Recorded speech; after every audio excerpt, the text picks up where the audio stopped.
I think you were from Venezuela, right? Yeah. No. But I saw your LinkedIn profile, so I'll be checking out. So, good morning, guys. Thank you for coming. We have some changes in the agenda. We were supposed to have Martin in about 3/4 of an hour, but we decided to move a little bit earlier because Lucas will be doing his talk either on Friday or next week. I haven't checked it out, but it most probably is going to be on Friday. Today we have Martin Weisman. He's a very nice and experienced mentor. We had a quick talk about the things we're going to be saying, and I'm sure he's going to be of a lot of help for you guys. He's been into the accelerating business for some time. He knows some startups from previous life, and I know he's engaged. He has some free time also, which is great. It's amazing, and so I'm sure he's going to be helping you out. I think most of the talk, there's not going to be any presentation, so it's going to be around raising money. So it's about investment and some advices also for you. And at the end also, he will have time for having a one-on-one talk with you guys. So I'm not going to be talking anymore. You know, I like talking, but today is his day, so I think it's better. So, Martin, yes, mic is yours. Yes, this is a new experience for me. So, that's all right. Yeah, very good. So, yeah, thank you. And maybe good if I tell a little bit of my background. I think it's always important to put people in a box. You know, you can place where I am, or where I'm coming from, what I can bring to you. My background is an engineer. Did never anything with that. I started to work for companies. My first job was even in the European Parliament, something totally different. But I basically got to learn to understand how media works, how governments can interfere, but also create markets. Yeah, there's one thing in politics which you should always keep in mind is what's the real interest of the other party. And if you come to companies, or big companies, or with investors, large investors, VCs, it's identical. So there's always an interest to the other side of the party, and you have to find out what it is, and to prepare your to prepare for that. So that's a little bit what I learned then. After that, 12 years working for companies, smaller companies, very big companies. So I think I pretty know the processes in big companies, which I, by the way, hate. Since the last 2 years, I'm dedicated more or less most of my life to starting companies. I work for a foundation in the Netherlands which helps startups and small companies with their bringing their idea to the market. I'm getting paid by that, which covers all my bills and a little bit extra. And the rest of the week I can spend on things which basically the same, but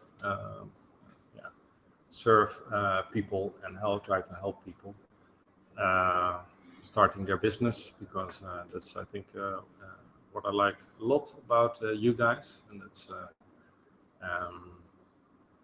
most of you, I think, will have a strong need to be an entrepreneur and to be independent and to search out to the new. And my natural role as a coach is to review, think in my chair, come back with an answer. I'm a guy who talks slow, I am slow, I have to think about things, and entrepreneurs most of the times are very active, very go forward. They want to go quick, sometimes too quick, and I'm balancing most of the times as a coach or as a mentor. That's more on a personal level, on the content, the specialities I bring in.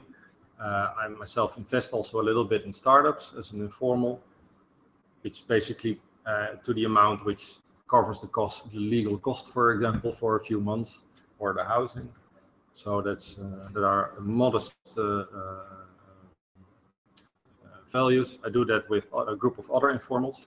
So together we can do a little bit more than what we can do individually.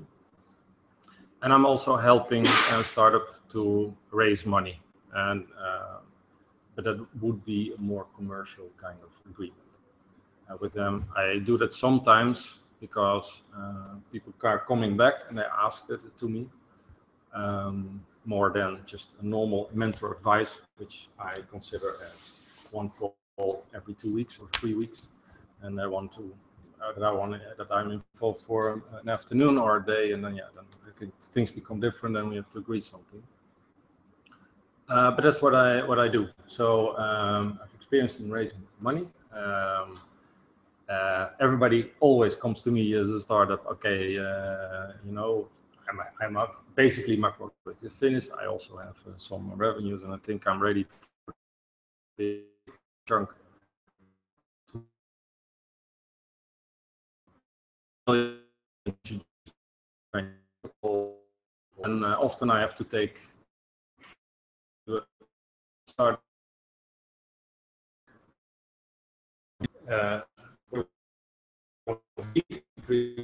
times.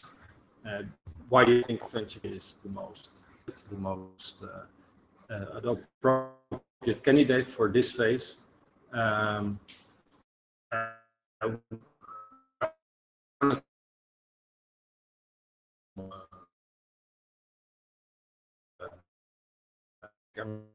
Also can be for cheap loan administration. It's always the best money, or a subsidy which they get money. Only condition is don't spend too much time on it, and don't wait for the answer too long. And the third is I think the informal money, which I think in Europe is quite. If you look to the United States, I view the future financing. If you all had your exit in 5 years or 10 years time, and you have some money in your bank, I think really good experience about the startup. Nice to give back to the startups and invest in them. I think that will be the future of investing. How this will get on. I think venture capital is. They have a role and they have a natural role to play, but I don't think a role with startups. That's my personal opinion. So that's a little bit my background. Probably there are some questions, or maybe there are some questions or things you're trying to figure out now for yourself, what you want to do after your demo day for growing the company. If the question, I'm happy to answer them. So shoot, and I'll try to come up with an answer. And if there are no questions, I just start to talk, and then I'll never stop. So better you have some questions. So first question, probably I didn't catch it. Do you live here? Do you live close by? Yes, I live in Amsterdam. Okay. And it's close by. It's 2.5 hours flying. And every 6 weeks, my wife and my children are in Spain. We have a house in Granada. We work both in Amsterdam, but my wife is Spanish. So we got married in Granada. Our children were born in Granada. And that's we are quite regular here in always pass by the airport and back maybe for a few years. Now we'll settle into time here in Granada. I hope to be involved also in both. Sounds great. And we start. A quick one. Questions for this guy? Question. No questions.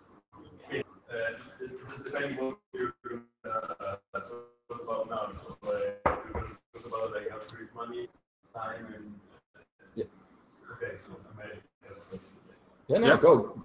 It's easier if you ask. Don't Yeah. expect. Yeah, don't expect inflation. No. It's not going to be it. So, you have understanding of raising. How do you see it different from like north and center and south? And what do you think are the main key figures that are north, center, and south? For example, what I saw that the investors in Europe really focus on revenue, while, for example, in the US, people look for like much more metrics than just like holiday. Absolutely. In Europe, we are much more risk averse. Yeah. So we want to have more proof. On the part, I think that's a good thing. I think you have to prove that you have a market.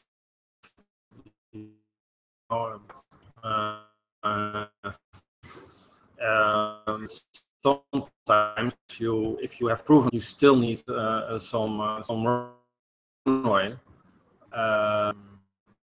And yeah, then not everything, even after 6 months. And investors here, I think, when saw yesterday a company with the guy was existed 6 months in phases in the US just because Peter Thiel Yes. just believe in it, but they had very good traction in the first 6 months already, and they hired key people for stocks, etc. To the startup and case in Europe will never happen. Sorry. Probably they had this much before. Yeah, some informal, and there were some fund manager. Yeah, but my point is, if you, in 6 months' time, if you means that they would have raised in the month 1 or 2, if you can prove it within what people are going to donate. So you need in Europe more track for one reason. You put your customer product and sure it's harder in Europe.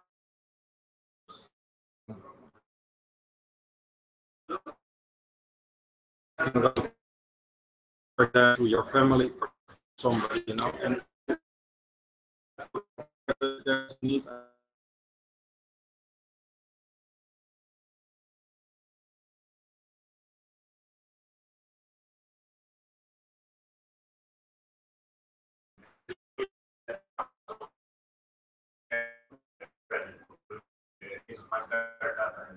Yep. What are the key metrics?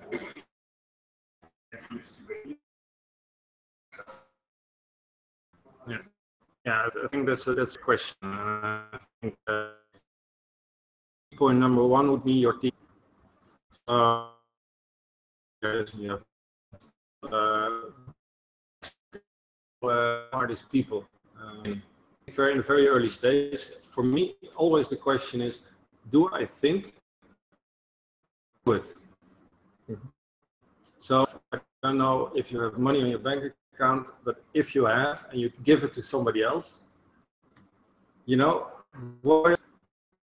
At first name is the person, then what is going to spend money. And investors know that if you're alone, the chance will go, and if your team is a commercial guy, it all increases the chances. But it's a fit, and I think that's also why I try to startups and stuff. I see them for selection day, for example, for a program like Bolt. Then I pitch medium term, and they're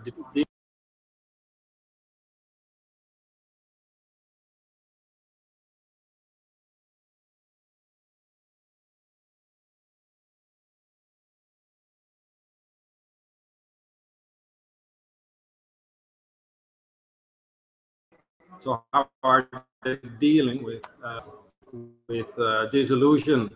With you think you're just one moment there, but 90% of the time you're. And I think my advice would be try to find people who investor, are looking in that way. So not a return on the money, just look at also how do you look to an investor? What's important in judging to start up to invest? It's not a topic. It's always a two-way discussion with an investor. If not, leave the room. Okay. Okay.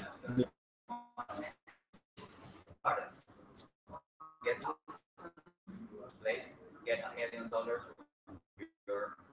that size. I think the hardest period is the period you are facing. That starts after 10th of December. Yeah, mid-December.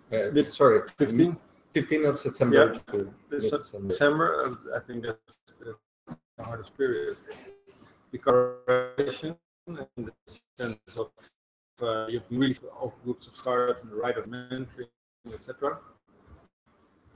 It's and you have to be able to focus, because everything comes to you. Probably can be too much at times, but you have to decide what's important, what not. Then and then in the next few months, you have to people see you fired up most of the time, but that's not a rule. I don't know if you look at different, but investors will wait a little bit because some startups or a lot of startups will have a dip after their program because they got all the attention and the hugging and the contacts, and you're a really good fit. But after the period, nobody is taking care of you anymore. You by yourself. So the investors also will look a little. Yes, your queen, with the favorite girl on the Queen's prom, and then they'll. But in 99% of the cases, that's not it's not the situation. So I would say, I think the first 6 months after the program will be the most difficult one to raise money. So we have heard that a lot of times you prefer, a U.S. investor, to co-invest with somebody else. A single person, a single investor feel a little scared. Well, what do you feel if, for example, we say to you, we got two investors interested in us. What do you feel? Do you feel better? Oh, okay, it's a good opening. Who's that guy? What does he bring to the table? Does he bring the same experience, or what does he add to the startup? Is it money island? Okay, but if that's you would like to have somebody on board who brings you something. Now, if I'm also part of this. So these companies, from day one, you're cheaper than electricity. And there's no financial infrastructure in Mexico to have leases in the market for solar. So, guy 25 together with his brother. So we're now in the first round after his demo day, and there's a guy who had his own company, so he knows the leasing model. He sold it, and now he's investing. Then we have one guy who knows every energy, how to finance it, how the capital market works, debt to finance to the leases. So, and we have energy trader. who used to trade in energy. So we have a very complementary investment team of informals, and that's also the way we talk with him. So if you can find it, but it's really difficult, I know. But that's the best you can have, to have really investors or people who are involved with you. They have experience in a certain field, which you lack.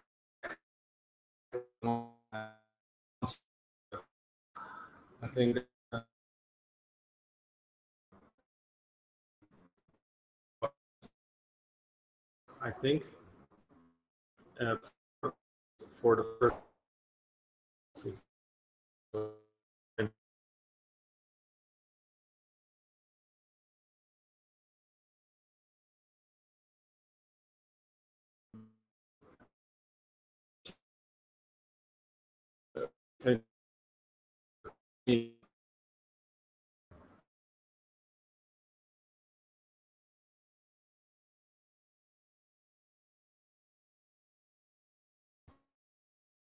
it's and the reason is that you should deliver a quick money back. Depends who you're going to handle.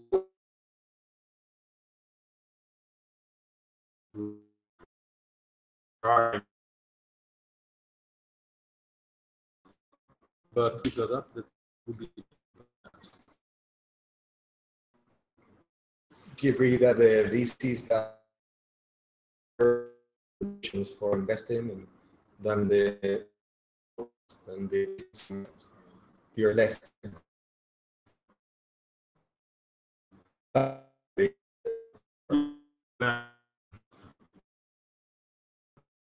Thing no in the terms in the beginning, etc. But one thing